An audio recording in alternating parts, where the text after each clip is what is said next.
So let's get started.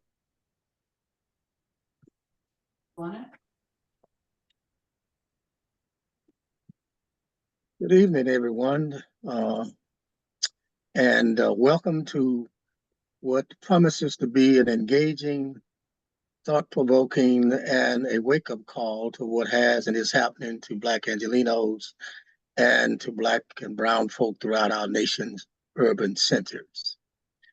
Tonight, we are specifically going to talk about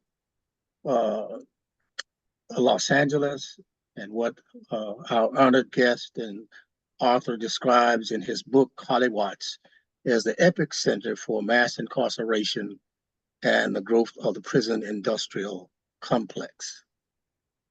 But before we move forward to tonight's discussion, allow me a few moments to introduce you to the interfaith movement for interfaith movement for human integrity. Some of you know us. Larry, excuse me 1 second. I forgot. I should go to this screen. All right. Si hay algunas personas que hablan español, pueden escoger en el globo español y tenemos interpretación para esta noche. So everyone else, if you speak English, you can just leave it the way it is, or you can choose English as an option. Okay, thank you. All right, so let me say a few words about Interfaith Movement for Human Integrity. You're going to watch it? Interfaith Movement for Human Integrity is a multi-faith, multicultural statewide organization that organizes and mobilizes the faith community and partners in the justice movement in an intentional effort to decarcerate jails, prisons, and detention centers. We're intentional and strategic about how we work thusly to endeavor to carry out our work and mission through the following. Deborah, the next. Transforming leaders, that is the directly impacted faith leaders and younger activists to accompany communities that are most impacted by these systems and organize together to build collective action and hope. Through transforming the narrative of fear and criminalization to connection and collective liberation, and through transforming policy to end the criminalization of people of color, to reduce incarceration, and make our immigration system more just and humane. In order to give you a feel and sense of our mission and work, please abide with us for a few moments in viewing this brief video.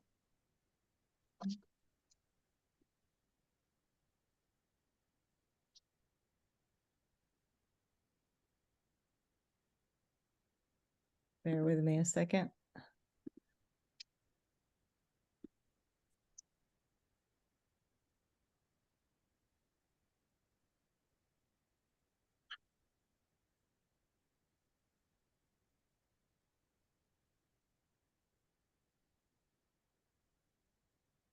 All right, I just had it here. It's coming, folk, it's coming. There we go.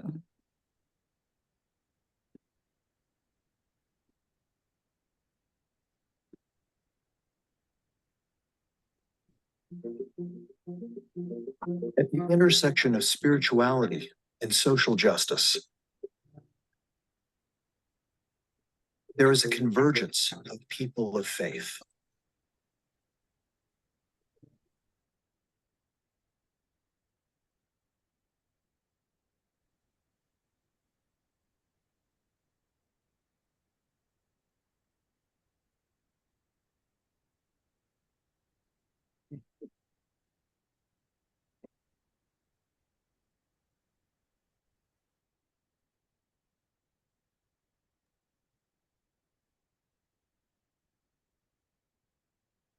Mhm.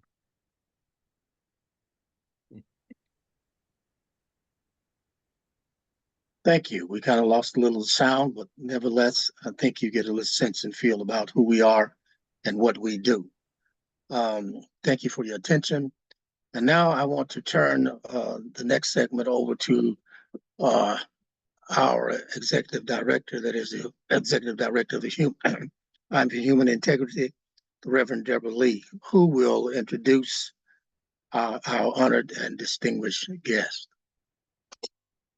Welcome, everyone. It's wonderful to see you all tonight. Thank you for making the time to come. I know it's such a busy time of the year and so much is happening. So thank you for prioritizing and being with us, spending your evening with us. I want to introduce myself. I'm Reverend Deborah Lee and the director of the Interfaith Movement for Human Integrity. You were just listening to Reverend Dr. Lawrence Foy, who's our Los Angeles Regional Program Director. And we're also joined by Hilda Cruz, who's our Inland Empire Regional Program Director, and Ipiani Lockhart, who are also here, who's our Inland Empire Faith Organizer. So we are super excited to have Reverend Dr. Art to be with us because he's coming home today and being with us. Reverend Art was our director from 2011 to 2018 and was a mentor to myself and Hilda and Larry in different parts of our journey. And we're just so happy to have him back here tonight. If you're new to who Art Cribbs is, he has a long and varied history of a long career in many different things, including the field of communications. He was the director of the Office of Communications with the UCC. He was a newscaster. He was a co-anchor. I remember him here in the Bay Area, seeing him on the evening news. And then he's also been a pastor, I think from a very young age. As a teenager, was already preaching on the streets, and has served in a number of different United Church of Christ congregations throughout Los Angeles and San Diego, and the Filipino churches, mixed congregations, and currently the African American congregation, UCC Church in San Diego, Christian Fellowship Congregational. He has won many different awards, including an Emmy, and an award from the National Religions Communications Society, and has Art Cribbs Day in the city of San Diego. So among many things, he's a deep thinker and has helped to guide and shape our organization. In fact, coming up with the name of our organization, the Interfaith Movement for Human Integrity, in 2015. And really through that name keeps us as an organization and as staff always thinking about how do we continue to live and to do our work and to live our lives and walk our feet with integrity every day. So thank you, Art, for giving that to us, for guiding us, and for being with us here tonight. Thank you so much, Deborah. And I want to say thank you to so many people who are with us tonight to participate in this conversation. I've never tried to write a book before. I spent a lot of time doing a lot of news, a lot of news reporting. But this enterprise of the audacity to write a book and share it is brand new, and hopefully it's won't be the last book that comes this way. But I'm thankful to so many people who are online tonight across the country who have been a part of my life, a part of the mission, and definitely a part of the story this evening. The book is Holly Watts, From the Promised Land to Purgatory, and it's available through a variety of book sellers, including the Pilgrim Press, the publishers, and Amazon, and so forth. So you can go online and find it there. I'd like to start by just reading one excerpt from the book found in chapter 4 that covers my parents following World War II. Arthur, my father, was still in the military and lived on the Navy base. His service time was coming to an end as the war was officially over, and his time was running out. The important thing for him now was to get a job, find a home or place to stay, and learn his way around Los Angeles. He had already started talking to his war partners and buddies and was planning to separate from the Navy. He quickly discovered there were plenty of other Black servicemen who also decided to stay in Los Angeles. They were all in the same predicament. The sprawling metropolis was on the verge of a population explosion. Arthur was certain he did not want to return to the South. He had no plans to go back to Memphis and the racial division that defined his life there. nor did he have the desire to weather another cold winter in Chicago. The bright sunshine and warm January wind were more than sufficient to convince him he had found his dreamland. While on the ship coming back to the States from the Philippines, Arthur had already begun making plans for his future and his family. He would enroll in technical college to become a certified automotive and diesel engine mechanic, and he would find a job to support Hattie, his wife, and himself. They would find a neighborhood where they could afford to buy a house and raise their children. For her part, Hattie would start looking for work. Arthur thought the GI Bill was a good source to get him started. He had heard about it and figured if the United States government would pay for his education and purchase a home, he was on his way. A war veteran who nearly made the ultimate sacrifice for his country in a foreign land should not have had any worries about getting government support.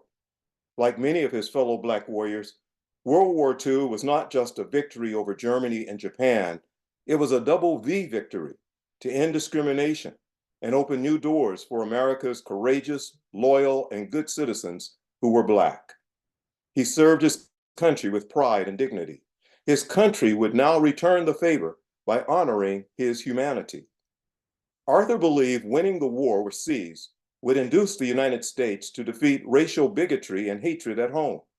He thought starting his life over in Los Angeles, in liberal California, was the first step toward a better, brighter future.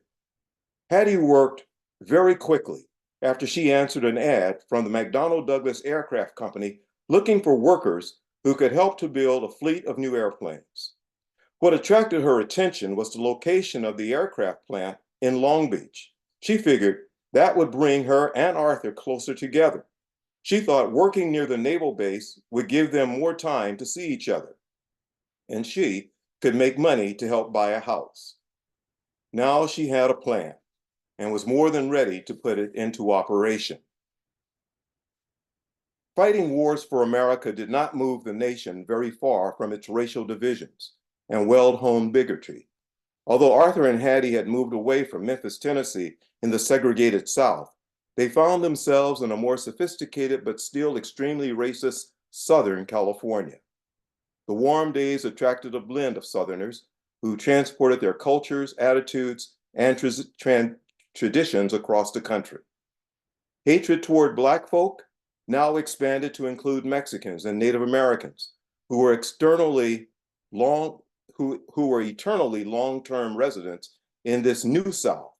Jews and Catholics didn't fare much better, as white Anglo-Saxon Protestants established new neighborhoods and structured certain protocols to create and retain pure communities of their own kind.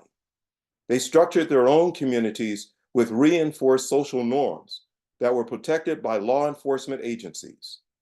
To meet the growing demands of an expanding metropolis, law enforcement agencies hired men who were Southern-born transplants to Southern California. In the words of the Saturday night television host Tennessee Ernie Ford, hold on to those Confederate dollars, folks, because the South will rise again. Indeed, Arthur, Hattie, and their neighbors quickly discovered that life as they knew it back home was working its way to Hollywatts. So my parents moved to California, and they were a part of many people in the South and the Midwest who, after World War II, decided to find the promised land. In our community in Watts, Willowbrook, Compton, it was a land of promise where people were able to buy homes for the first time.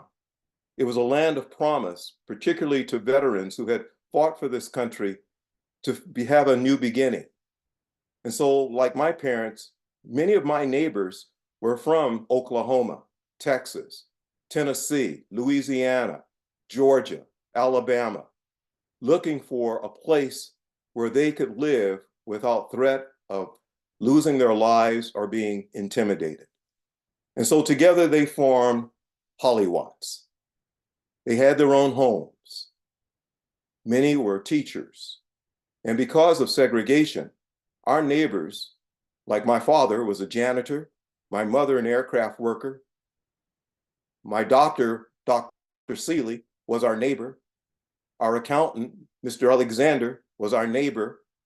Many of our elementary and junior high school teachers were our neighbors in this land that was developed by a woman, Velma Grant, a Black woman, who hired a Black architect to create this new haven in anticipation that Black men returning to the United States during World War II would find the California sun inviting.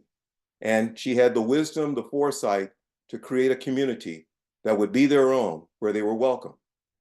What's also interesting about the land in Hollywots, where we were living, was an ancient group of people who have been there for thousands of years, 10,000 years at least. They were Native Americans. They were the people who had survived the slaughter of 56 million Native Americans by Europeans over a 200-year period as part of the development of what we now call the United States. Many of our neighbors, I thought, were Latinx or Latino or Mexican. It wasn't until I was working as a news reporter in Reno, Nevada, and started working with the Intertribal Council of Northern Nevada, that I learned that the people who I thought were Mexican, as we call them, Latinx, as we say today, they were actually indigenous people, Native Americans. And the people in Nevada said, well, oh, you're from Willowbrook. Do you know this person, that person? And I didn't know anyone that they talked about. Ignorance is profound and prolific in many ways, and I am no exception. But as I got to know through working with Native Americans in Nevada about people in our community, I came to appreciate the Gabrielino, the Tongva, the people who are resident of these lands where many of us are tonight, did not get slaughtered, did not go away, but were part of the community that we call Hollywots. I'd like to read one other section and then we'll open it up to you. This is from chapter 11 from the book.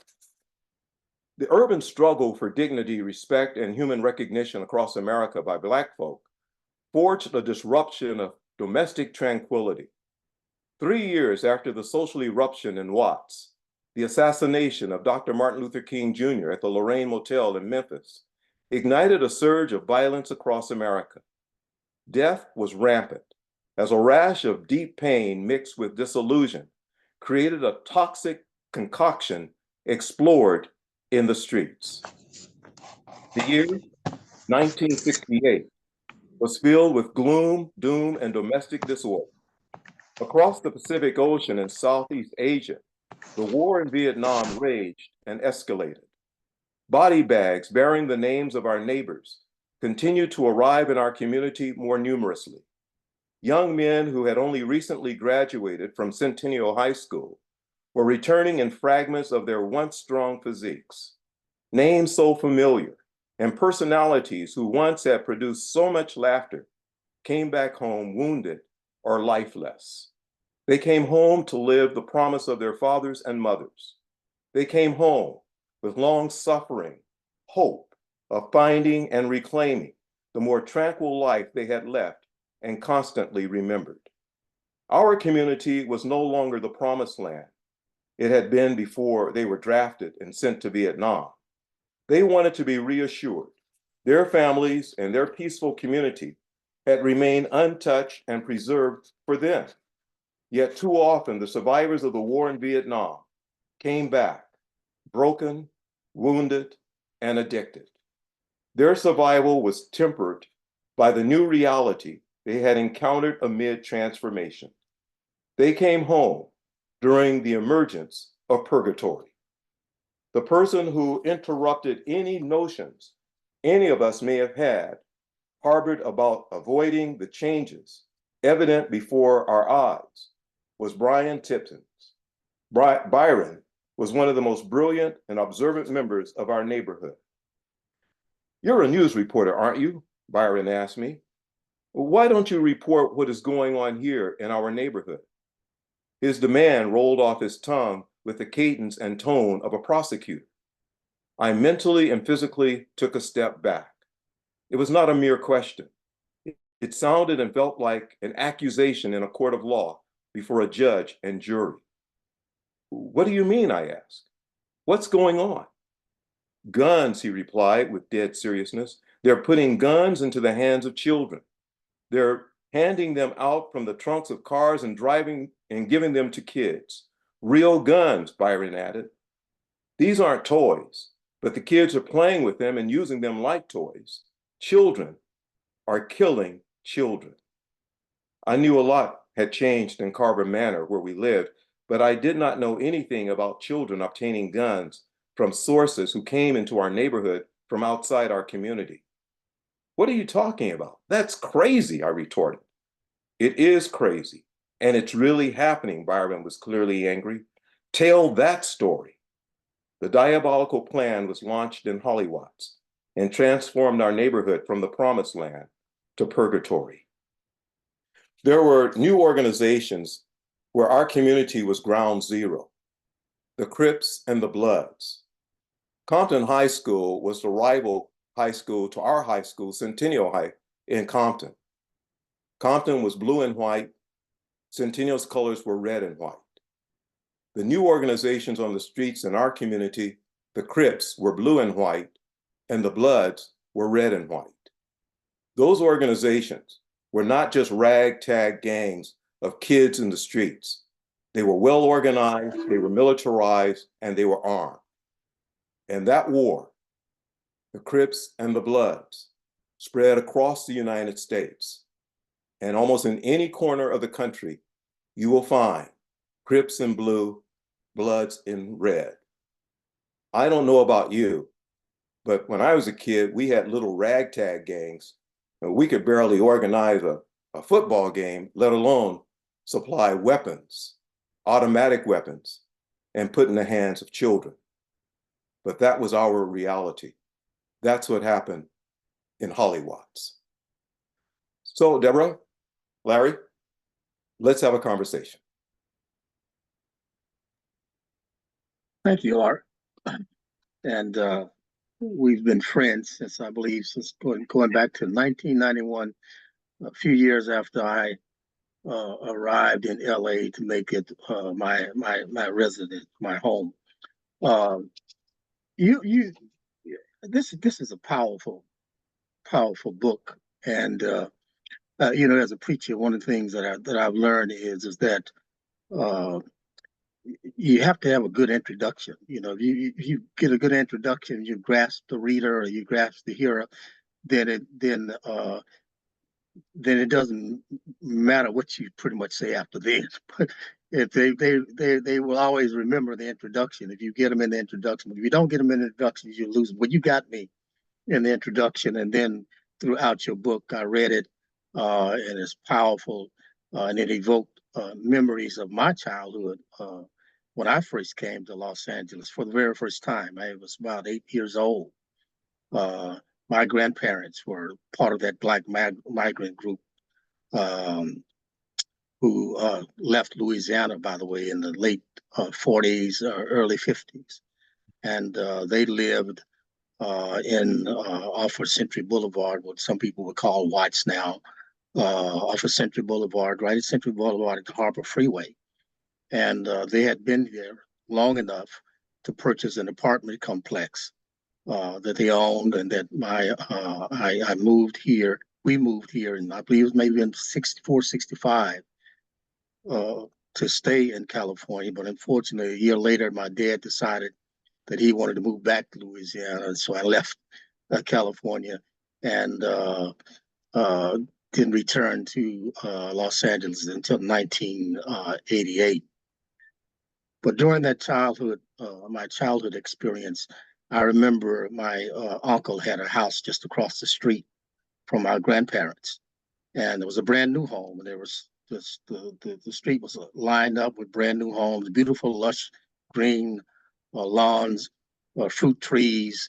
Our neighbor was at the time I thought she was Mexican, but she was actually an indigenous person, Native American. And So that was my childhood experience, back in the early 60s, mid 60s. And when I returned in 1988, I went to visit my uncle, and there was no green, lush lawn.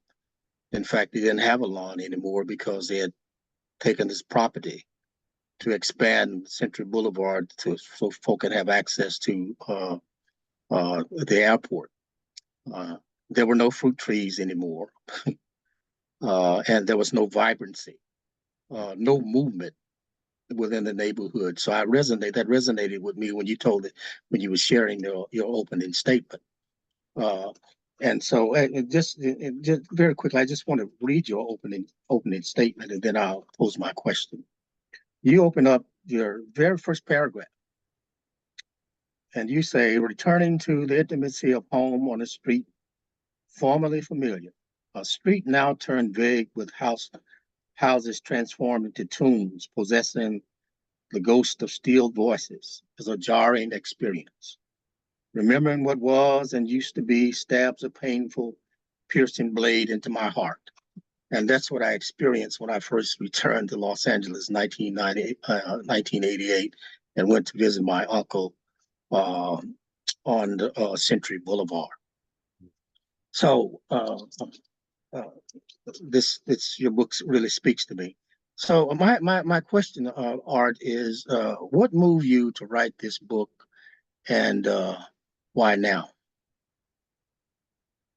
Just thinking, it started out with a few poems. And as I was reflecting on what was happening, stories that I had been told growing up and experiences I had just started flowing through my mind. And I went to the computer and just took those thoughts from my mind and put them on paper, and then turned those into narratives. So it was really, a friend of mine opened her home up to me in Mexico for a couple of weeks and gave me space without any disturbance or interruption. And the story just started flowing. So I was really grateful for that very generous gift, to go to a place where I was not disturbed, and I just allowed the spirit to flow through me and through my hands onto the screen. So that's how the story began. I fictionalized names because I didn't get permission to tell their stories, but I call it an autobiographical novel, but the story is in fact true. What I love is the texture, the sounds that you made that period of time in Watts like so alive. And it was an image that I've not seen portrayed like in films about LA. I don't think I'd even read a novel kind of set in the setting that you talked about. And it was, I think I got to write the little review on your cover. It says, like, we hear on the streets of Hollywood the drum beats of a community filled with the desire to live free with dignity, against the backdrop of an ungrateful and soulless nation. So what I loved was just the texture of the stories of like what your grandmother was wearing and the sounds and the neighborhood interactions. And I think you really bring the sense of like Black humanity and Black community, kind of restoring that memory for us. And that's so important, I'm sure, not just for you, but for the nation as a whole. I wonder if you could talk about that. Like, what was that, bringing that memory and the vibrancy of that community? Why was it important for you to retell the story of this promised land that people were creating? Yeah, thank you so much, Deborah. You were talking about my biography. I became a preacher when I was 13 years old. Okay. And 2 weeks later, my best friend was killed while vacationing in Chicago.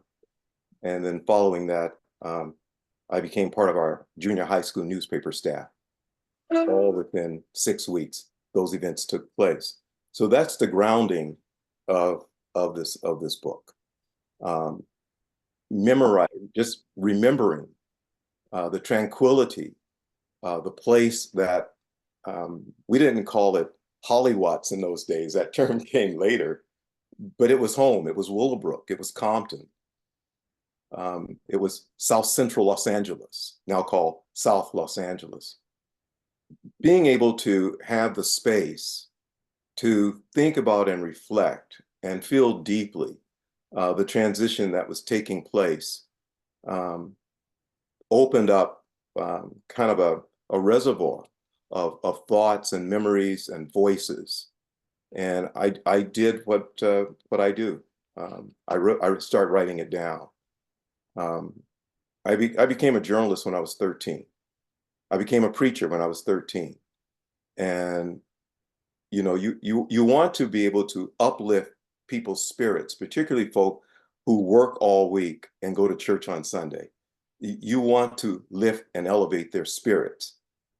At the same time, you want to tell the truth. Not necessarily your personal truth, but the corporate truth of a people who often are ignored, dismissed, or somehow the reality of Black life in America gets romanticized to the point where we don't appreciate voices that are pretty strident. It disappoints me that in California and in Los Angeles County, more resources now are going into the construction of the prison industrial complex than in the education of our children. That is perhaps a sin, but it should be a crime. But it's not. It's not a crime. It's the way things are done, which makes me wonder what other necessities are not provided. For example, I remember going right after I graduated high school, going to Skid Row in Los Angeles, in downtown LA. I got on the bus and went down there. I wanted to hear from the people in that area. I was curious. And so I met some people. I met a person who had been an international violinist, now in Skid Row. And I was fascinated by it. Why did he give up that life? He told me he had been married, he had these kids. They didn't appreciate him, so he wanted to be with people who wouldn't judge him. And he ended up on Skid Row. And what got my attention was he was wearing a very expensive sports coat. It was now tattered, but it was a very expensive sports coat. And he was on Skid Row. How many people we pass every day and don't understand their reality, or we dismiss it? So all of that worked into my brain about telling the story of Hollywatts. There is a perspective about Watts, about Compton, that give people a certain image. But my growing up there, it was a peaceful place. It was a wonderful place. It was not dangerous. We had, little street fights with kids. I was on the boxing team at the boys' club, but we didn't have armed gangs killing each other over the color they wore or some kind of self-hatred. How did that happen? And then how did it get so exactly repeated across the country in communities, blue and white, red and white, Crips and Bloods, armed to the gills in the hands of children? How did that happen? So all of that caused me to write this. I want to read one of my poems, if I might. It's called A Mother's Tears. Moaning, groaning, no articulation, just pain. Tears crawling, cheek to chin, huge and hot, like summer rain. Silent, screams, nobody listens, pleading, cruel voices at a distance. Police, monsters, victims, innocent. Her only child is dead. Nobody cares.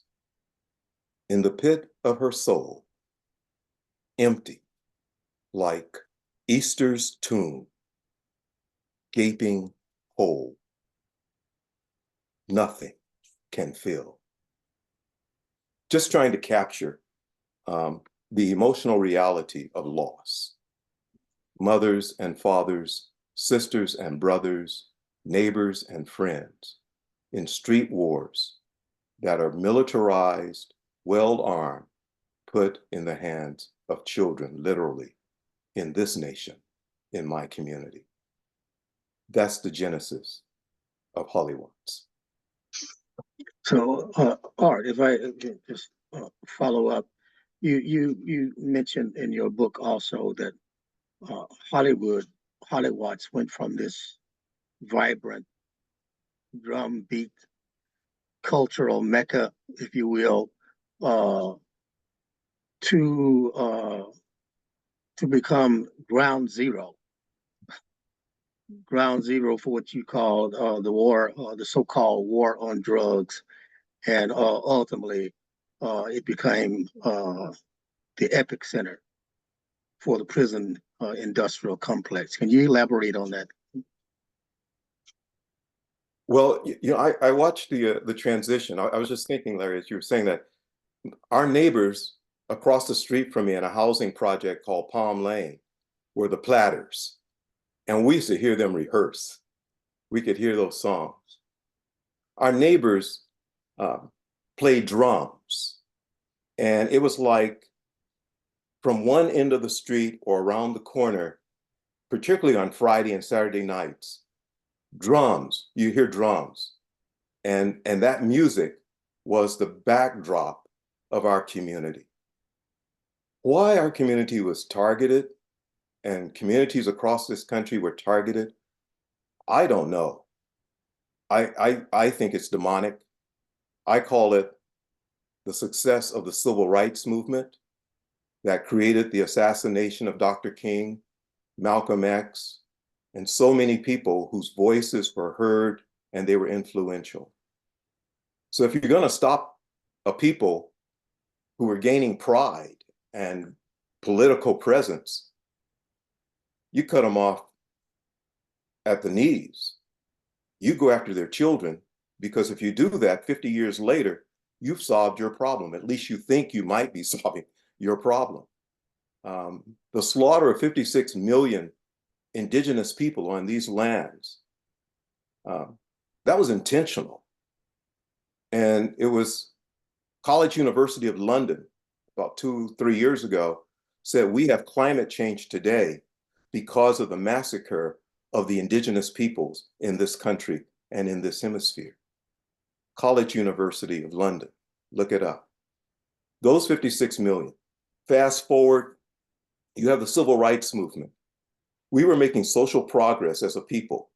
And when the people who are on the lower end of a society begin to rise, that means everybody is rising. And that was offensive to people who had a different social, political, historical design for this country. It just happens Hollywatts was ground zero for a lot of that. And just simply trying to tell that story without apology and hopefully without fiction, because the events in this book really happened. And it's not just an Art Cribbs story. It's really a story about a people. If you can slaughter 56 million Native Americans after being welcomed and had your life saved, you can kill anybody on the planet, right? How do we change that? How do people of faith take our religion seriously, where our leader was executed? They used the state, but was executed by the religious leaders who had a problem with him. That gets repeated in our community when we target our children to stop the flow of progress. You stop the children, you affect the future. That's what we're trying to get at in this book.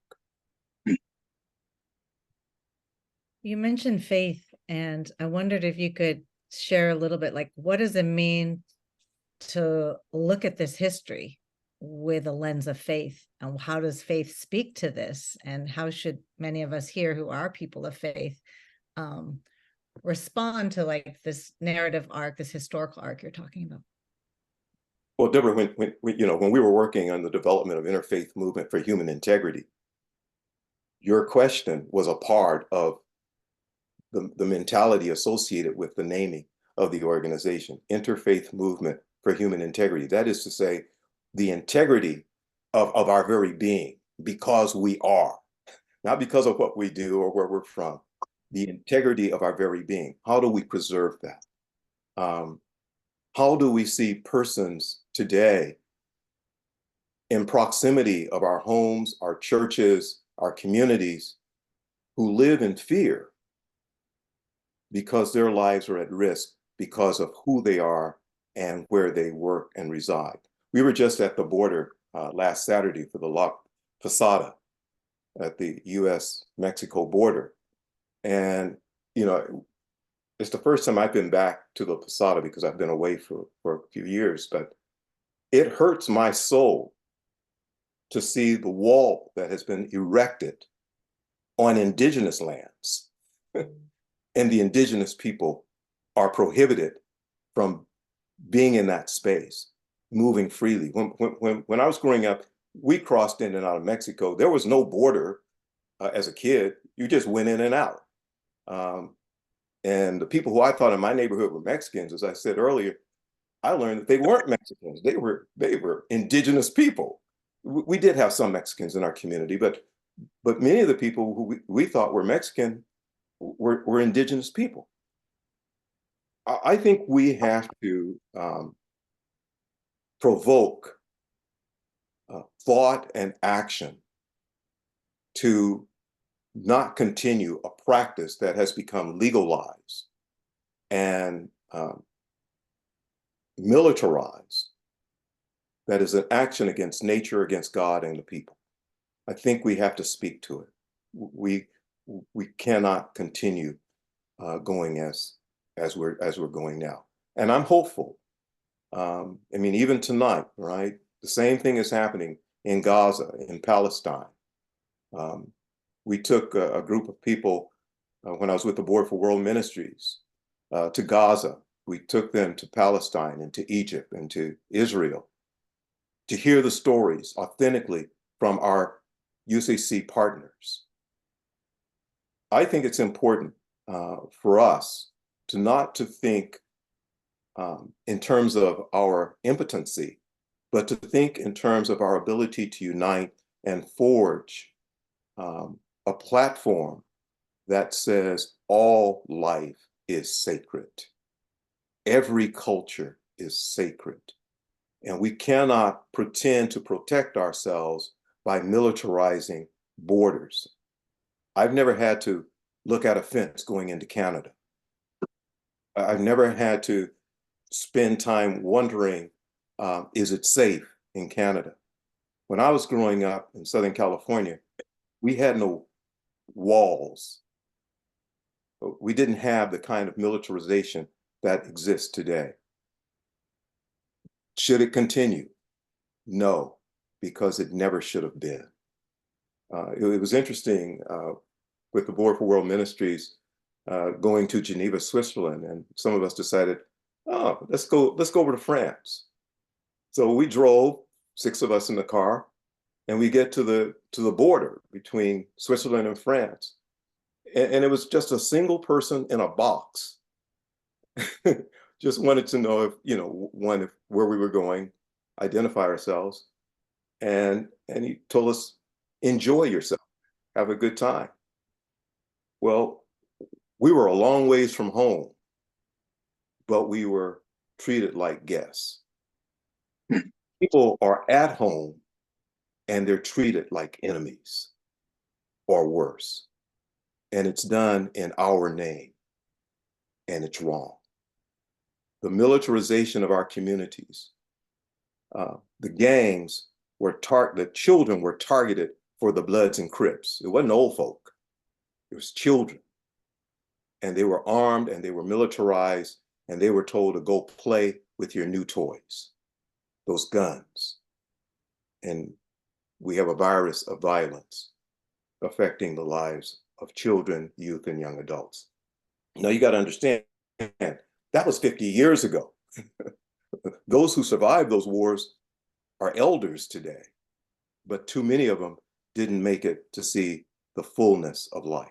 Too many died in the streets or still in prisons or wounded because of the enterprise that was intentionally placed in our community. Purgatory.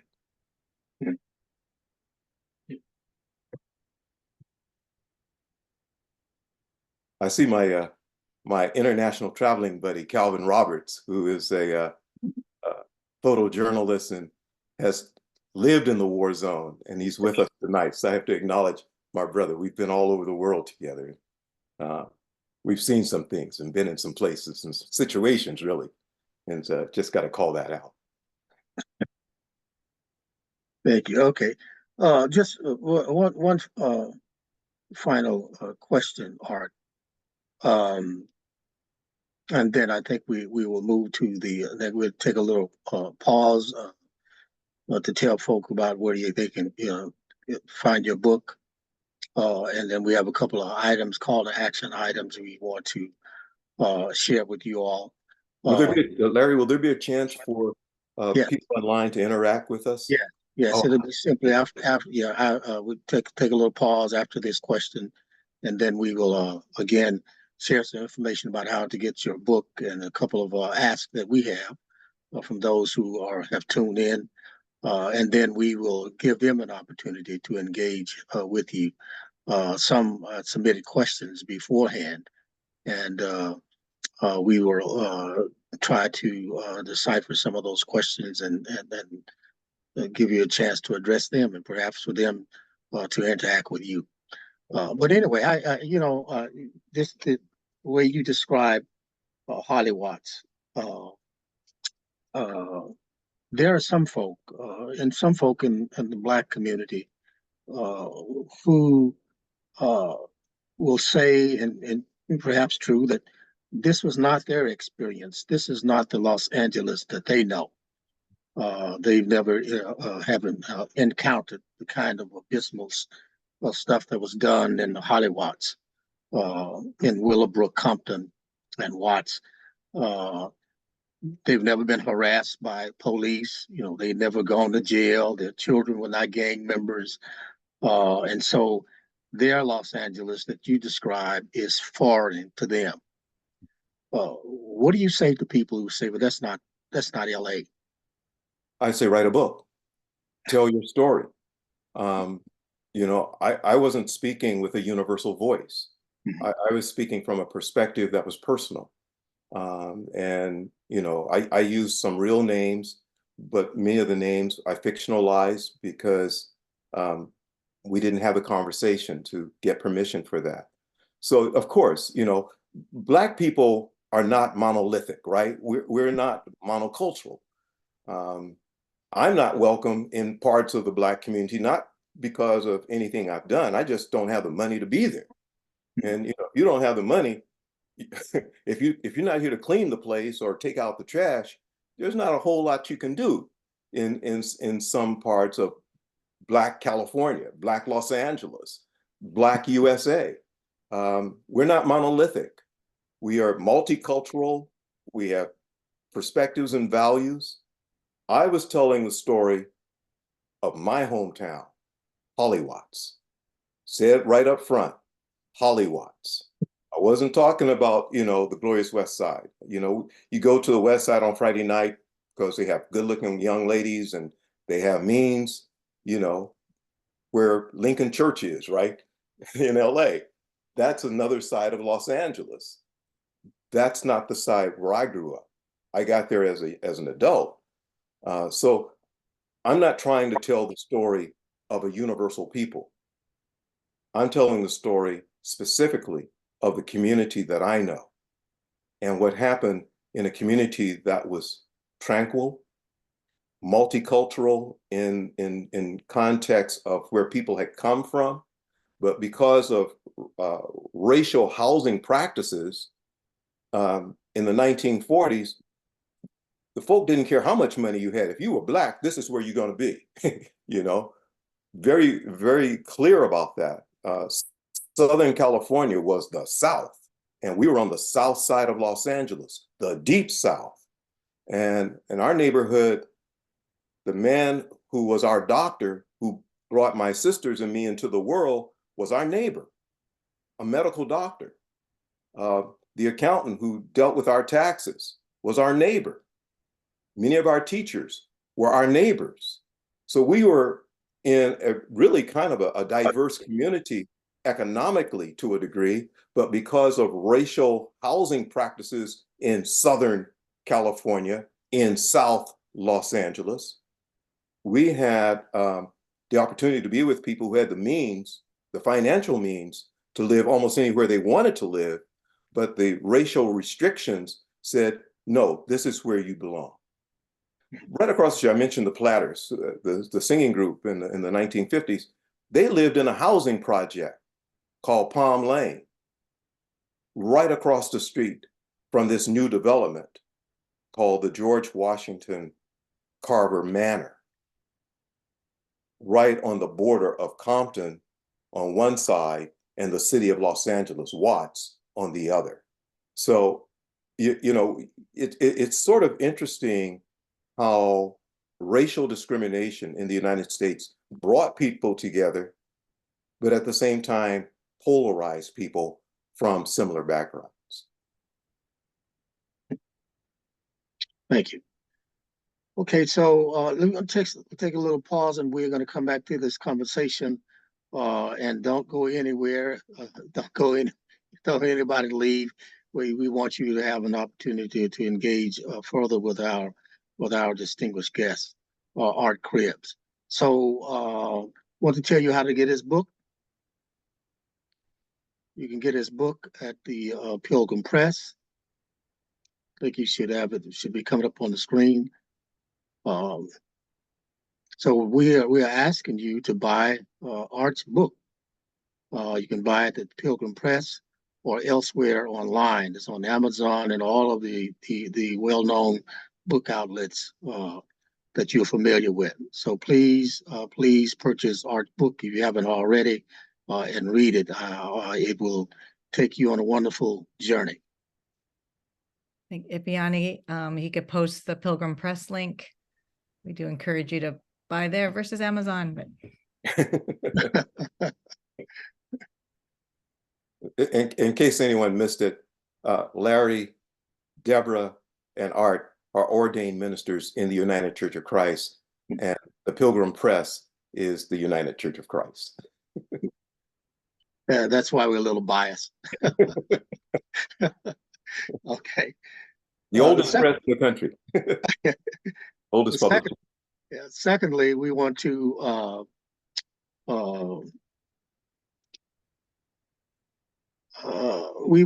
you to invite you to engage in some of our programs in the coming year, and you can do so actively and physically. But we also want you to support the end of the year fundraising drive. We are currently at the end of the year fundraising drive, so that we might be able to continue our work in the upcoming year. And so you can participate in our year funding drive, and you make a donation by going to our website. It's there, as you can see. It's www.imforhumanintegrity.org, where you can donate.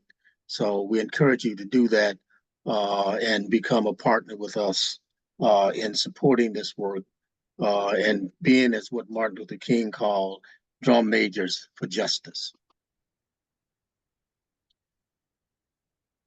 Now you can take action with us tonight. You can sign on to a faith community to endorse the California Reparations Committee recommendations. If you haven't read the California Reparations Committee recommendations, there's a link where you can find it, the information, and you can also sign on saying that you support those recommended recommendations. You know, Black folk deserve reparations, just simply put. You don't need to explain it and all that, but you can read about it, the findings of the California Reparations Committee and their recommendations. We ask you to go and to sign on to the letter and to read that report. You can also sign on to support the closure of Adelanto Detention Center. There's a petition which we want you to sign by December 18th. Our colleague Hilda Cruz is going to share with you a little bit more about the Adelanto Detention Center. I think Hilda may have had to step out early, but I could jump in and say a few words in terms of Adelanto. Interfaith Movement for Human Integrity is working towards decarceration, undoing the harms of mass incarceration that, you know, the Holly Watts book tells the back history, and then it tells, you know, the sort of the genesis of the war on drugs and the decimation of Black LA and other communities across the country. So the reparations recommendations are part of how do we undo some of those harms and the history that the state of California has been part of, that's created these enduring inequities that we continue to face today.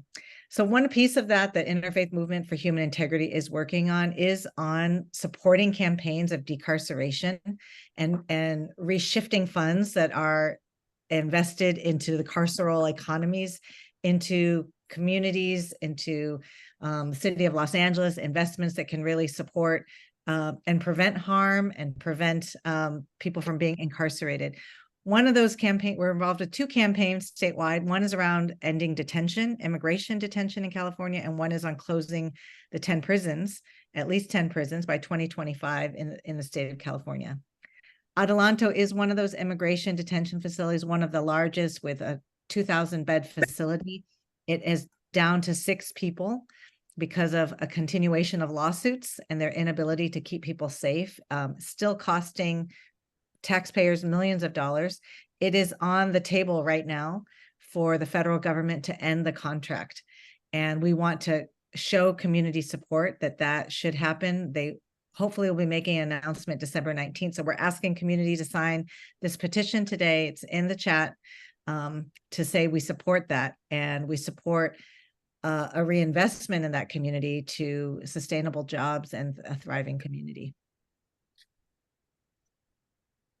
So those are 2 quick things that we hope that you could do tonight while you're with us in the chat. And we're going to kind of open it up for some other questions from the audience. Some people sent their questions in ahead of time. Some of you may have thought of a question right now. You can raise your hand and we'll have time for dialogue. I see one person with their hand raised. I do want to just ask that, you know, we be mindful of sharing the airtime. So you can make a comment, you can raise a question, but try to keep it to 1 to 2 minutes. Thank you. Elaine, would you like to go first? Hey, it's Jed Elliott from Ventura. Hi, Jed.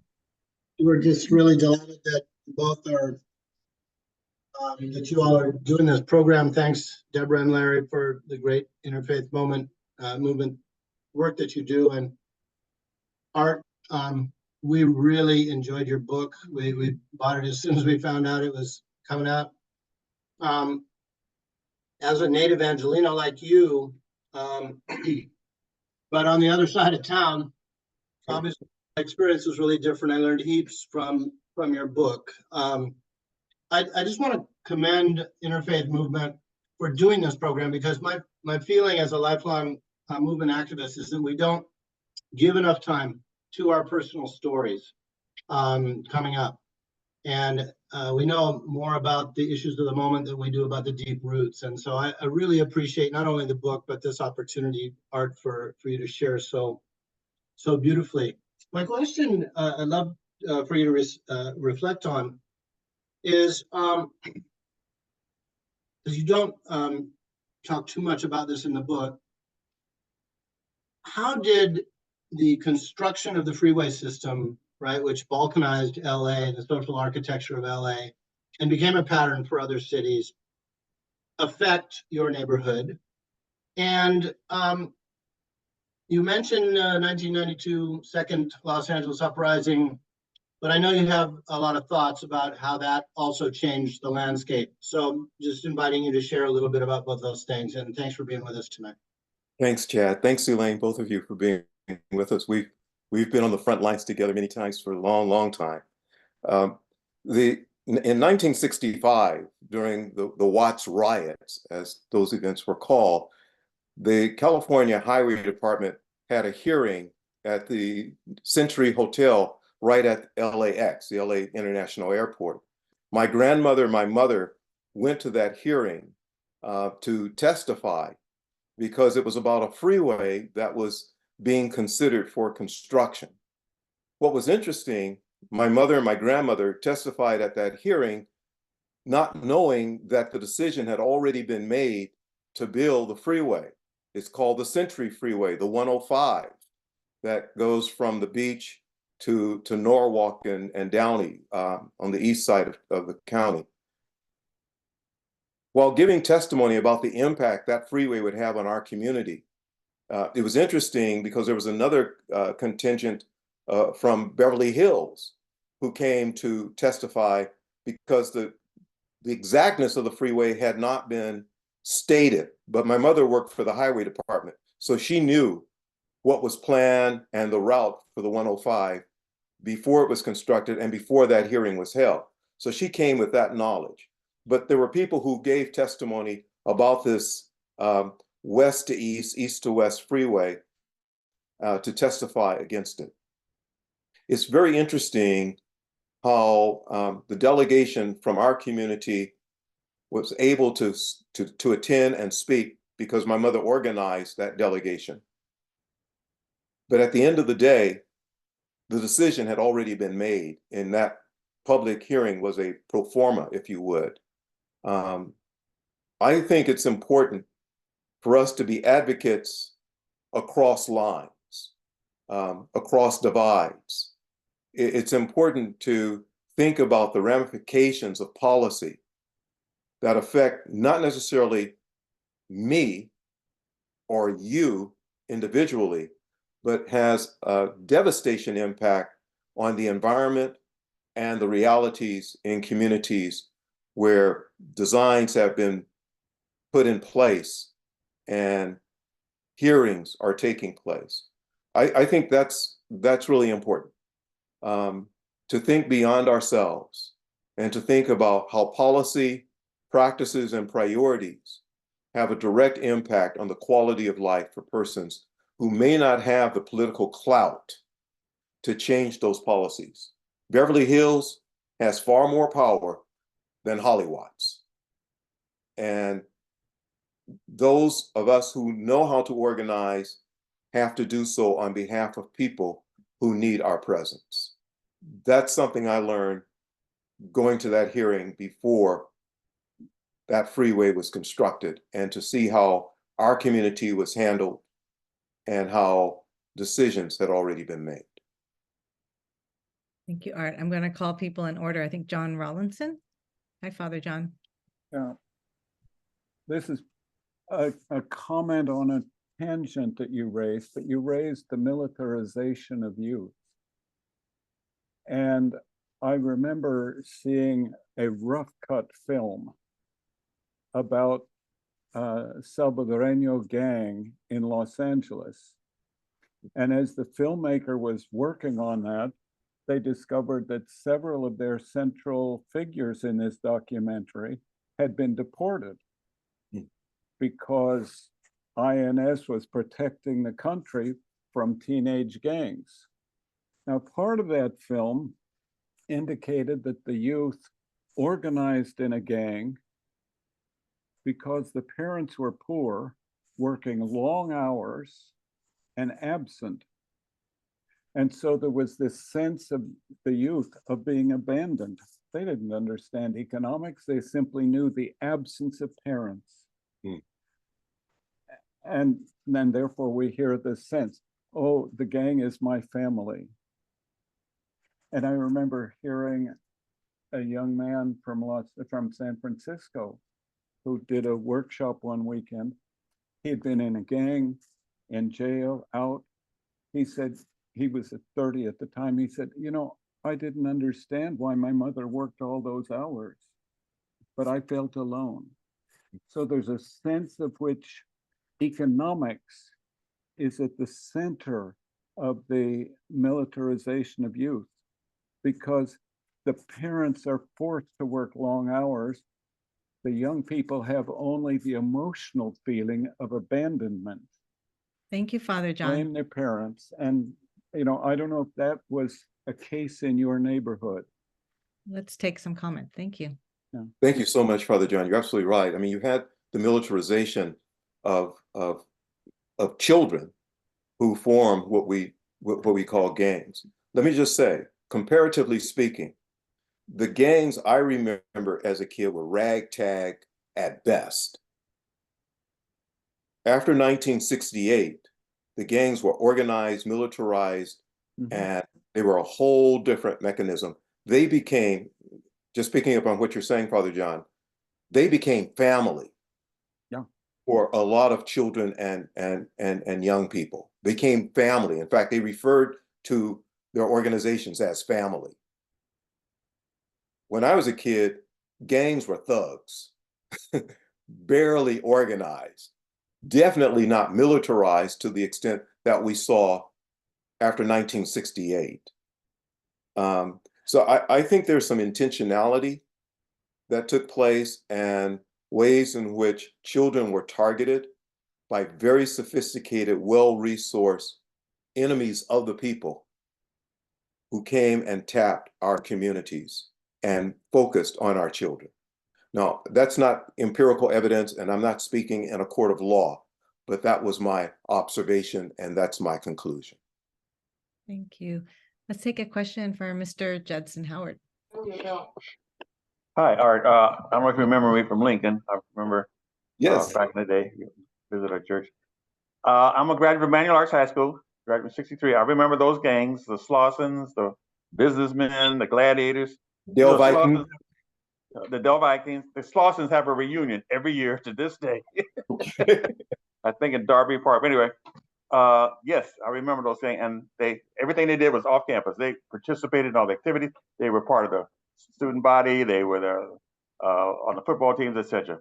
I have a very similar story. My parents were in Fort Huachuca, Arizona, during World War II, mother and father, and they both got jobs with the Los Angeles City Health Department. And it was two black health departments, one on Avalon and 51st, and the other one was on 102nd and Wilmington. And that's where they worked. They both got civil service jobs, which was huge back in the day. And like you said, our neighbors were, all the doctors came from Harry, all the dentists came from Howard, my dentist who just passed. So we were all one community and we stuck together. And I remember when the Harbor Freeway was built, and that displacement. But and I remember the migration north and then west. And I remember block busting back in the day, where they would just designate a neighborhood and they get all the white folks to move at low prices and sell high to the black folks moving in. That was how my parents got their first house on 50th Street. But boy, could I identify with all that you're saying. My mother's from Virginia. My father's from Atlanta area. Joined the army, and they were part of that great migration. There's another book called The Warmth of Other Suns that talks about that. I'm not sure if you've heard that book. That's right. But I'm gonna get your book, and I really appreciate this discussion. And by the way, the Whispers grew up in Nickerson Gardens. Okay. They were part of, and Jordan High School won the LA City football championship. That's all I got. Excellent. My sister-in-law's brother, John, Arthur Harris, was part of the basketball team at Jordan, and ended up playing for the Seattle Supersonics, and Wow, went to Stanford. So some good folk came out of Watts, man. Some good folk. We had some epic track meets when Manuel played Jordan in track. Oh my God, the whole community came out. That's right. That's right. That's right. Jeff, Fremont, it was great, and all the great people that have come out of those areas. I know you're familiar with them, and Watts is King Drew is a result of the riots, and they had a very good successful football team this year. And I remember going to it. I was talking to some of kids, and they all plan to be nurses and doctors. So that's very, very positive. Well, you're reminding me, I mentioned the Platters and Palm Lane. That housing development is now Martin Luther King Hospital. Mhm. And so that whole area has been really transformed. It's a medical center, and it also has I believe it's a medical high school on Yes, that campus. King Drew. King Drew, which is Mhm. high school. So Right. Mm-hmm. Got a few Considered a people. magnet. Mm-hmm. We got a few people in the queue, so I'm going to have Ipiani and then Alexis. Definitely. Good evening. Thank you for sharing your insight and your lived experience. I totally agree with you and the gentleman earlier that said, highlighting one's stories. I believe that everyone has a story and should share their story while they're able to, because this experience is limited.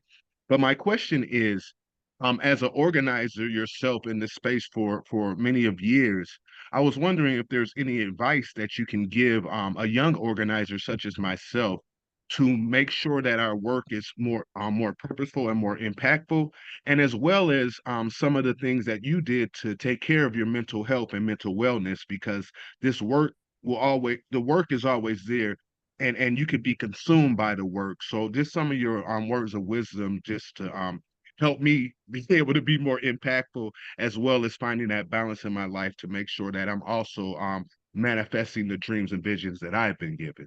right. Thank you so much.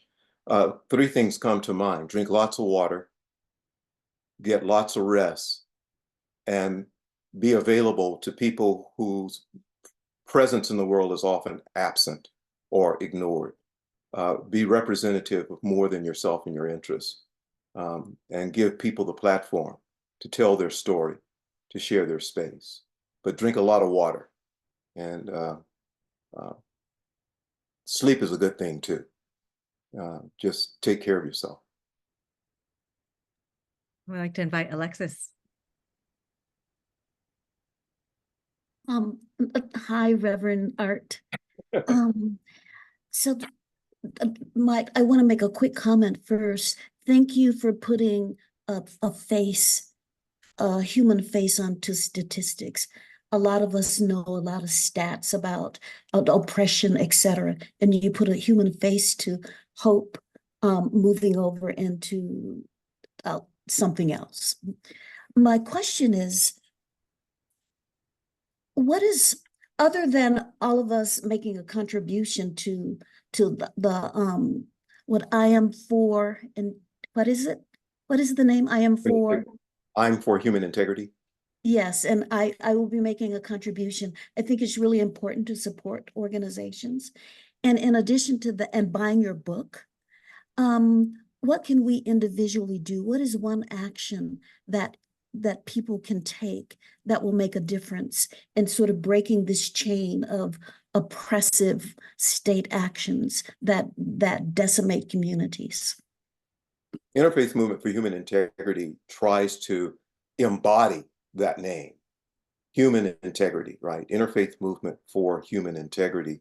I think one of the things we can do is always include children, elevate their voices, elevate their presence, validate their lives, catch them as early as you can, and instill in them their value as a person, and point them to another person, another child or an elder, and validate their personhood, their humanity. I think one of the things that happens, and it's going on right now in our name, all over the world, whether it's in the Middle East or where bombs are flying and people are dying, we don't kill people. We kill enemies, or we kill something that we've determined does not deserve to live. It's an act against God. And I think we have to be emphatic about preserving the integrity of humanity. And we start with children, affirming children. You know, the Bible says, children, obey your parents if they're not crazy, right? We really have to help see the divinity in the whole complexity of humanity. Every person is sacred.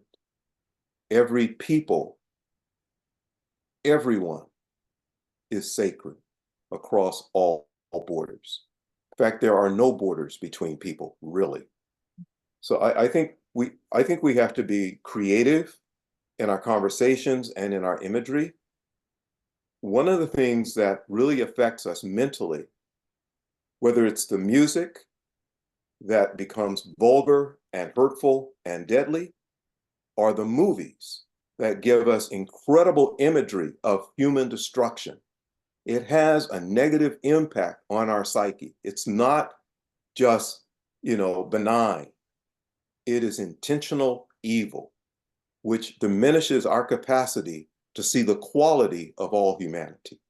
So I think every opportunity that we're given to share with each other and to elevate the child, find out what's on the child's mind, what the child is thinking, what the child's interests may be, and then encourage that child to pursue that and to not do it singularly, but find a partner, a co-walker in life and share the idea.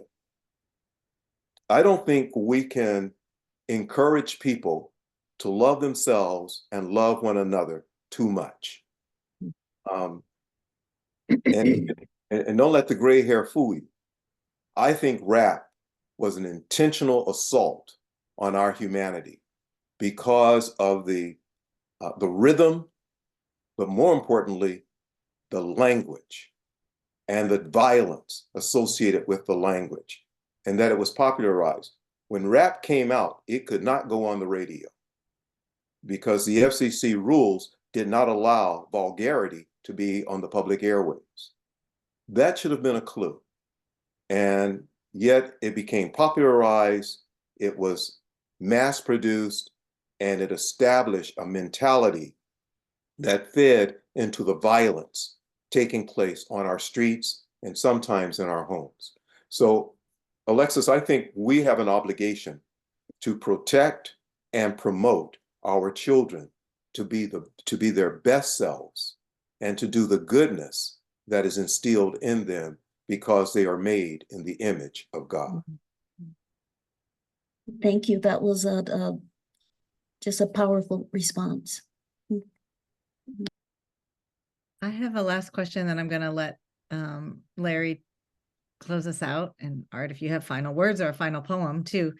I think the question I have is about repair. Like, how do you see making right the wrongs that have been committed on like a community like the one you grew up on? And what does that look like today, with the dynamic between many new communities, like the composition of Watts is changing, much more Latino. And so I'd love to hear your thoughts about what does that look like for the new future that we want for both the Black and Brown communities in South LA. I think we have to create intentional spaces that are safe, that are open and welcoming and safe, and encourage people to tell their own story, their personal story. We're much more mobile today. We can travel great distances in a very short period of time and be in a whole new space. When I was doing international work, we spent a week in orientation before we got on the airplane, preparing people to be good guests in other people's homeland. I think we have to do that locally as well. We have to see God's image in every person. There's so many messages, subtle and emphatic, that tell us we are no good, that others are dangerous. It's from entertainment to people just saying, let me tell you what happened to me today. There's so many ways in which we experience the dehumanization of our neighbors, our family members, and people we're meeting for the first time. We need an alternative to that. I think we have to be proclaimers of the good news. We have to help people see their own value and be willing to share their value with others. We put more value on money than we put on human life. We need to change that priority. We spend a lot of time scaring people when we need to help people to imagine life as it can be and should be, as opposed to the way it's been manufactured. So I think we have some heavy lifting to do. Every opportunity that we have a chance to congregate and come together should be a time to affirm each other's humanity and personal worth, and then together conspire to grow a movement of human integrity, grow a movement of saying that God did not make a mistake when we were designed in divine imagery, when we were given divine breaths of life. God did that intentionally, and we need to help each of us realize every person you see is in the image of God, and make that an emphatic message. Change the lyrics. I spent a lot of time in radio and television, and when gangster rap came out, that was a problem for me. That was a real problem for me, because it was targeting young people with poison and deadly imagery. And they went out and acted, many of them acted on the music that they were being fed. That's a problem. So I think we have to be just as courageous today and create new imagery and share another story. Let me just give you a poem. It's called, What World Are You In? What world are you in? As the beat goes on, time is ticking. Everyone's on the run. No thought is given to the news of the day. Seems everybody's busy just wanting to play. Names unfamiliar from places unknown, dropping bombs on strangers, no thought or groan. Madness embraces, there is no rest, fighting for a cause without reason or test. Fantasy and illusion, presented like fact, create scenarios that knock us off track. Shut off the noise, get real with a friend. Ask only one question. What world are you in?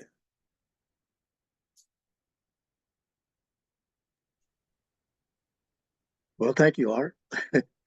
Thank you. Thank all of you who joined us tonight. And again, we encourage you to get Art's book if you haven't, and begin to have those conversations with your family members, your friends, your colleagues, your partners, and we can make this a better place, make this a better world. I want to close with Art, if you don't mind, from in your own words, that you state this also in your opening chapter. And I say this in memory of all of those folk who were displaced, dislodged, who were disenfranchised, who thought moving, I think it was Frederick Douglass who said the folk who moved from the South to the North were just actually moving up South. But I say that to what is happening to communities of color throughout this country, with the war on drugs, with the influx of militarization into our communities, and with the intentionality to basically decimate and destroy communities of color. I think you said it best, and that out of all that we said tonight, that you are still hopeful. I'm hopeful. I believe that folk who are on this call are hopeful as well. But you said it best, and I'm going to sum up your words. Here's what you say. We know for certain that hope may be denied and dreams deferred, but the souls of Black folk who defied such chicanery will rise, and our victory over death shall prevail. And so with that, thank you, my brother. Thank you. Thank you all so much. Thank you for putting it together, Interfaith Movement for Human Integrity.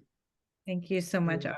Very And it's good. a real blessing that we have I your just joined. I wanted to say, hey, everybody, what's up, brother? I was delighted late in another meeting. I just wanted to join, even if it was a few minutes, just to soak up whatever y'all talked about.